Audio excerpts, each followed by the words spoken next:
is Doug Druckenmiller, and I became connected to this organization back in 1966, so quite some time ago. My dad was a Methodist pastor in a small town in Valier, Montana. And so I was a senior in high school at that time. And I was the president of the Methodist Youth Fellowship for the state of Montana at the time.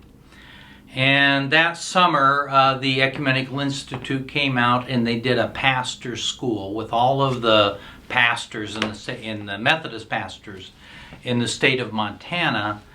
And so our youth advisor for the MYF had training. And it was quite an impact on the Methodist Church in Montana. And we had a theme for a conference that we did every winter between Christmas and New Year's. So this was the winter of 1966. And our theme was Christ the Rebel. And so our advisor says, well, we could invite the Ecumenical Institute to come out and do a program. They're kind of rebellious. And we thought, oh, that's great. You know, we want rebels. So we invited them. We thought, no, they won't. You know, we're just a bunch of high school kids. They probably won't send anybody. But our advisor said, no, we'll see. And so they called Chicago, and they said, of course we'll send someone. And we had 150 high school students. And our conference was held in Boulder, Montana, in a place called the Diamond Bar S Dude Ranch Hotel, which was a hotel in the middle of the mountains in the winter time. They did have a hot springs there, so you could actually go outside into the hot springs for swimming. And it was a great environment for a conference. So they sent David and Pat Scott to come out and give us a course called RS1. So we had 150 students. We went through this course. There were a lot of people and pastors who got engaged in teaching this because it was more than what we could do with just two teachers. We needed a whole staff to do that. So that was my first encounter with the work of the Institute, and I think it was a common story for a lot of us as we came in contact with the organization, because it was the 20th century theological revolution. There was a whole curriculum, actually. There was also the 20th century cultural revolution, and there was a course called CS1 that was the other side of the coin. My wife I met in college, Pat, and so I told her I was really excited about all of this. So the following year I went to Rocky Mountain College, and so got her to go through the course, and she knew that if she didn't like it, that our relationship was over. So there was a lot of pressure on her. But she really liked it. We decided we would go to the Academy, which was an 8-week training program in the inner city in Chicago, and we went through a whole curriculum. The Academy was quite rigorous. You started at 5 o'clock in the morning with a collegium, and then we had courses all day and then into the evening, and it was really it really confronted you with and made you really think through what the application of these ideas would be. So we together, we got married. We decided we would become part of the staff. And so we interned in 1967, in the summer of 1967, I think it was, that we, no, it would have been 68, that we came to Chicago, became part of the staff. And we're on the west side of Chicago. I basically I had 3 years of school. So actually I think we didn't intern until 71. Anyway, or 70, I think it was summer 70 that we came here. I had 1 year of university to do. And so we had a university guild and all the university students who were part of the institute, we would go to Circle Campus together, and we studied together and finished our degrees. And so I came here at the after the Kent State had happened that spring, and it was really a kind of explosive time to be at the university. A lot of controversial things happened, and then eventually we were assigned to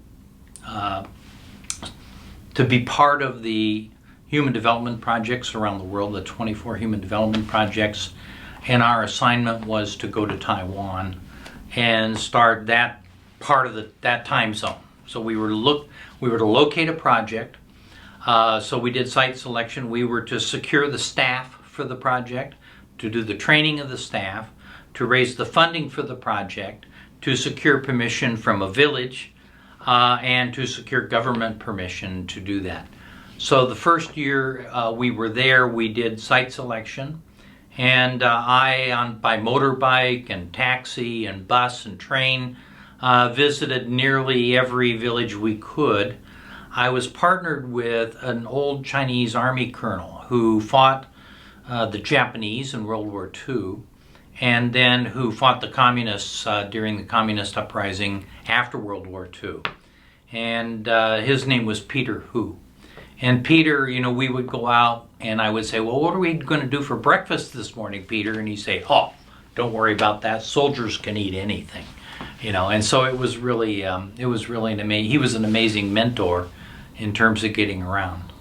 I think the site selection was really quite a complicated process, because we were looking for villages of a certain size. If it was too large or it wasn't really, you couldn't identify it geographically, that wasn't really a good location for doing a project. So we had a number of selection in terms of size. Also, I guess the one big story I had was Joe Matthews came in, who was the head of the institute at that time, as part of the site selection team. And so we had, first of all, his staff would come in, and we would pre-select different sites based on the criteria.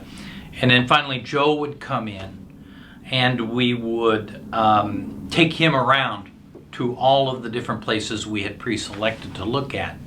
You know, and he would ask a lot of questions and push really hard. And we had seen several sites that we thought were potential. And finally he sort of angrily said, point this car toward innocent suffering. I want to see innocent suffering. Because the villages where we were showing him weren't obvious places of poverty, and where we were looking for the forgotten places. And we finally did find one. It was called Nanping, and it was a fishing village and very poor, and there were these mounds of mussel shells throughout the village. They would farm this bay near the ocean for mussels, and then they would, you know, cut the mussels out and dump the shells down. They saved them because they had a hole drilled in them, and you could string up a half of it and put it back on a pole in the harbor, and then the mussels would swim in and then form the other part of the shell, and then later you'd harvest them. But they smelled terribly. The place just stank of dead mussels shells. And so Joe, before he left, he says, well, you can go really to any of the villages we look at, but you need, the key thing is getting the government's permission and authorization to move into those villages. And so when we visited the governor of Pingdong County, where the village was located, Nanping, he said, no, you can't go there, because we're putting in a harbor entrance there, and that village is being moved. And so that basically shot that one out of the water. So we kept going, we kept searching. The coastal villages tended to be in worse shape because they flooded a lot. There are typhoons and rain and other kinds of things, so their agricultural production was less, and therefore they were much more economically distressed. And we were out touring these different villages along the coastline, and we saw this sign that said Sui Jiao, which was a dumpling.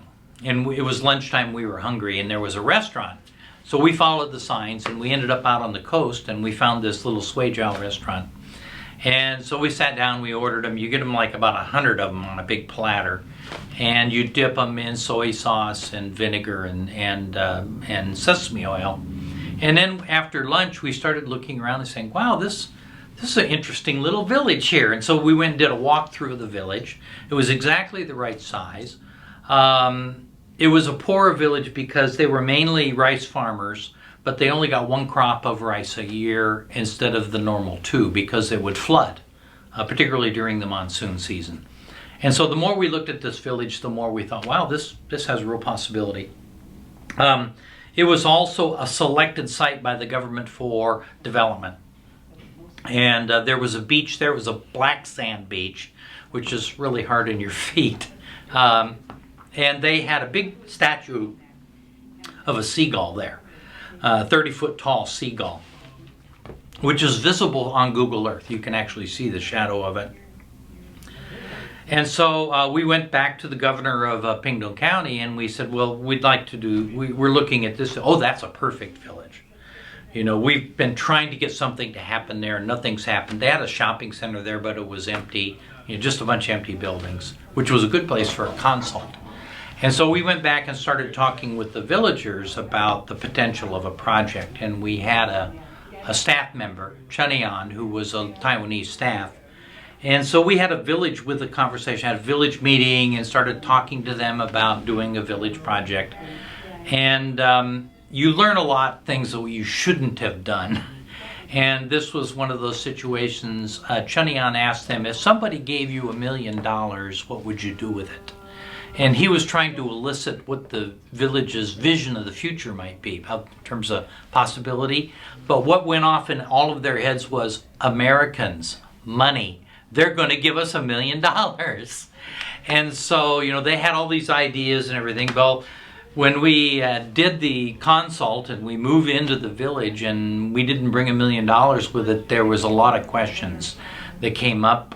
We almost got kicked out of the town and the country because we didn't have $1 million, and they knew we'd been out raising money for the project, but where was it, and how come they didn't see it, and so forth and so on. So it really created a barrier to the project down the road.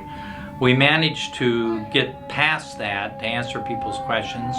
It turned out that more than $3 million came into the community because of the local farmers association said, oh, there's Americans there. That'd be a good investment for loans. And so the farmers were able to get loans from the Farmers Association, and they converted rice paddies to fish ponds by putting up a cement wall around a rice paddy, and they could flood it intentionally. And so that became really a key strategy for the economic development in the community. But we also had social development. We started a preschool, we had a health clinic, we had a number of other social programs.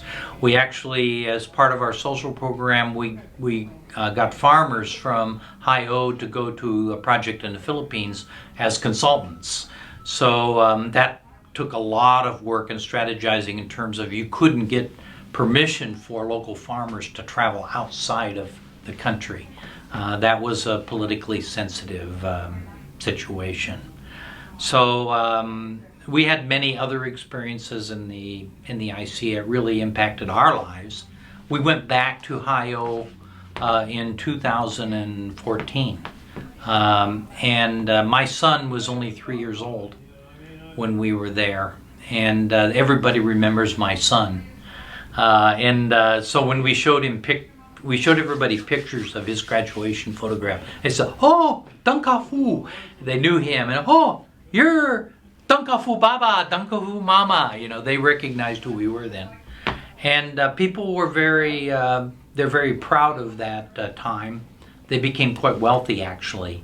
They don't raise shrimp anymore like we started out with, or jumbo prawn, but they were raising monkfish, which are large, really large, and they sell them live to Hong Kong.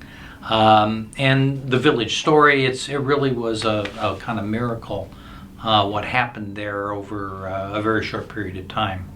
They became a government model village for the island of Taiwan, And in 1984, the International Exposition of Rural Development, the villagers were part of the delegation to that global, that was a UN-sponsored event.